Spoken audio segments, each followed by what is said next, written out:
These are the notes for chapter 6 of your textbook, which is titled Curriculum Basics. We're breaking it down into 2 or 3 parts. There's a lot of important information in this chapter, and we just can't just spend 1 week on it. So it almost looks like some of it isn't about curriculum. For example, the very first part that we're going to focus on this week is intentional teaching and the importance of play. So those are very much a part of curriculum, though, once you learn more about them, because intentional teaching is all about creating learning opportunities. And so planning curriculum and things like that. And an important part of the curriculum should be play, which you've been learning since you started this program, I hope.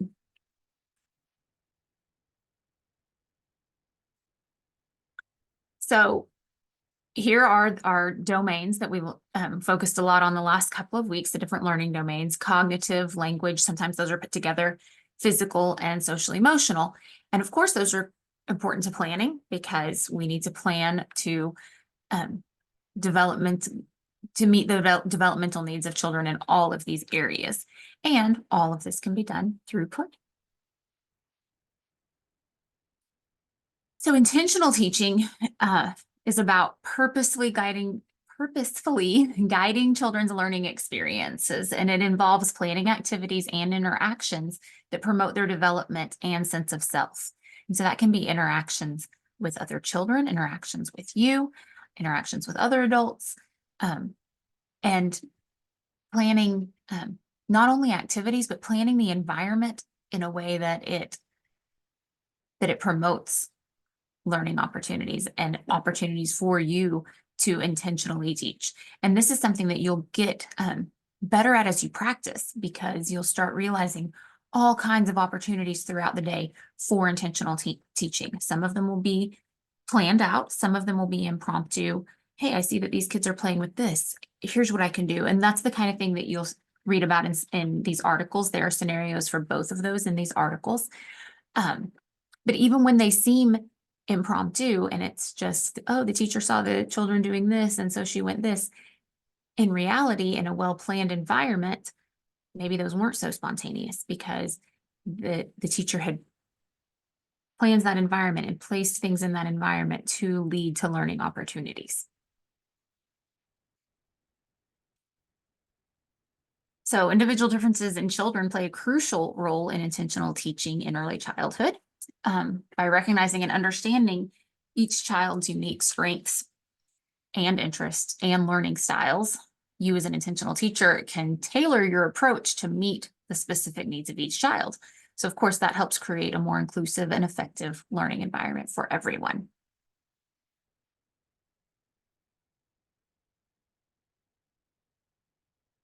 All right, so there are 5 different types of play that are pretty broadly recognized in early childhood.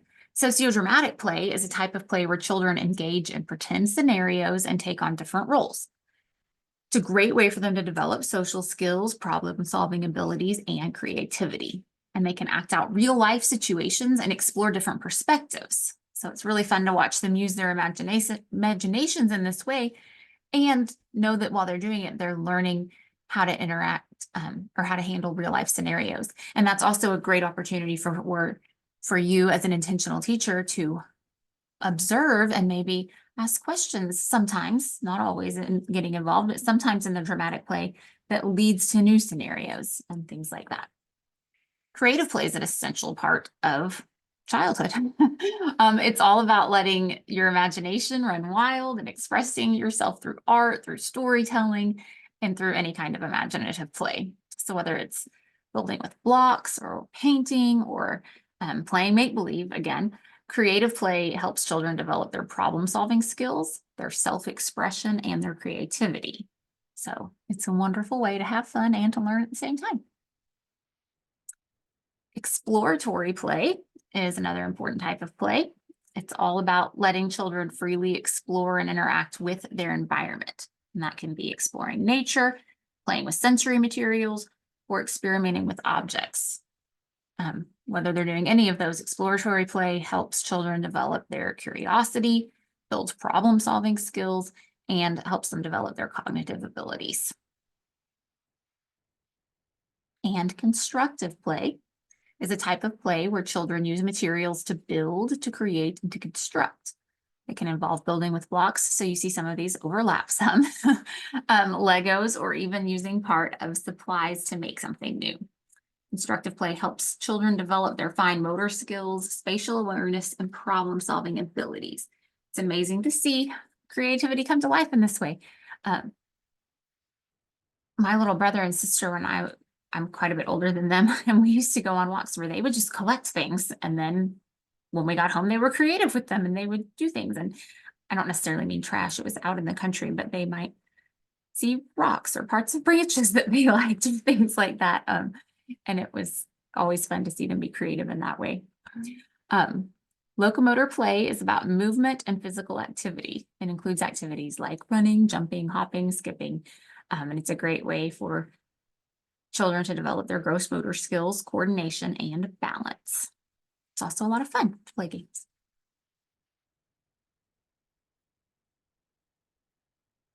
All right, and Parton has defined 6 stages of play.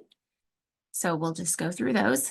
During the unoccupied play stage, babies engage in random movements and reflexes. So they might wave their arms and kick their legs, and there's not necessarily a specific purpose to them doing that.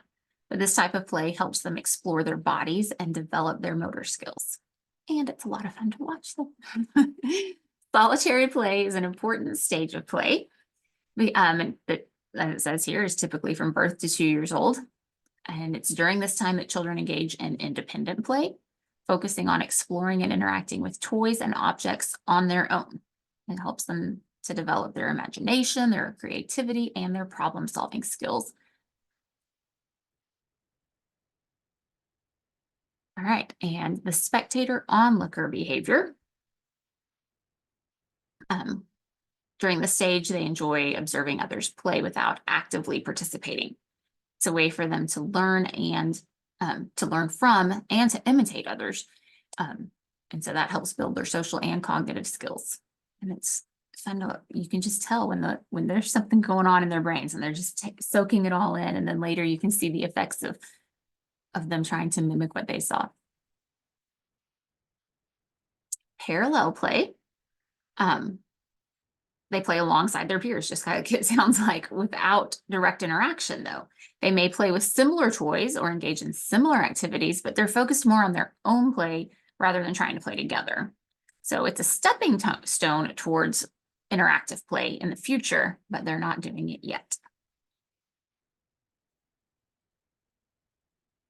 And associate play is when children start to engage in more interactive play with their peers. So they may share toys, take turns, and engage in simple pretend play scenarios together. So it's a great way for them to develop their social skills, cooperation with others, and communication abilities. And cooperative play is when children actively engage with their peers in a collaborative and organized manner. So they start to work together towards some common goal. They might share ideas with each other. They take on different roles in their play maybe, and they start communicating very effectively. So it's fun to see how they start learning about teamwork, problem-solving skills, and being creative. All right, children learn many things through play. I hope that through the videos that you watch and things that you read in this week's materials and just going to work or going to your volunteer site, you can come up with lots of examples, but I will break down here the different ways through the different domains that we've talked about. So if you think cognitively, play helps children develop their thinking, problem solving, and decision-making abilities. Because through play, they learn to strategize and make choices as they engage in different scenarios. Play builds their social skills because it provides opportunities for them to interact with others, developing important social skills like sharing, taking turns, and cooperating. They also learn to negotiate and communicate and build relationships with their peers. Emotional play, play helps them develop emotionally by allowing them to explore and express their emotions in a safe and supportive environment. And they learn to manage their feelings, develop empathy, and understand the emotions of others through play. And of course, it promotes physical development and coordination through running, jumping, climbing, playing sports. They learn, they develop their motor skills, balance, strength, things like that. And play sparks creativity. In some places we see that as one of the domains. Sparks creativity and imagination as children engage in pretend play, or as they create art, or as they build something, or as they invent a new game. Sometimes they make their own rules and create new games. So they're learning to think outside the box and problem solve and have unique ideas. And language, if we're taking that separately from cognitive, play provides opportunities for children to practice and improve those skills by learning new words, expanding their vocabulary, and developing their ability to communicate, express themselves verbally. So those are just some of the ways that they touch each domain, but that they can learn so much through play. And I hope that you enjoy working with them in this way.